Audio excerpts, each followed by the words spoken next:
Boulder cities, home of the Eagles. Hoover's dams started construction in 1931 and it coincides with the Great Depression.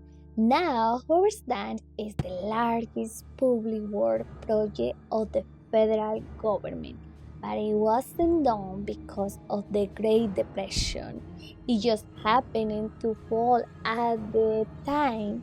So, the coincidence of there being a very large labor force available and a very big project that needed a lot of labor kind of came together in 1931 when they started the construction of the dam.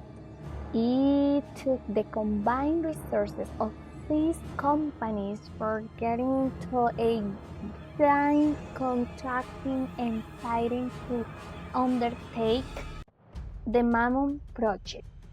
Hoover Dam was initially called Boulder Dam. Its name was officially restored to Hoover Dam in 1947, honoring President Herbert Hoover.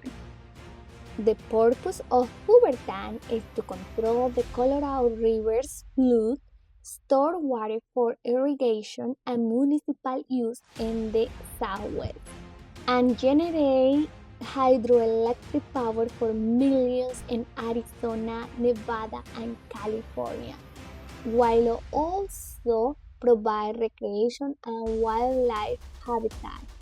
It tamed the rivers' unpredictable flow, allow agriculture development, and supplying water and power to growing cities, making the desert habitable. To build the dam was a challenging. You had to remember there were no computers at all.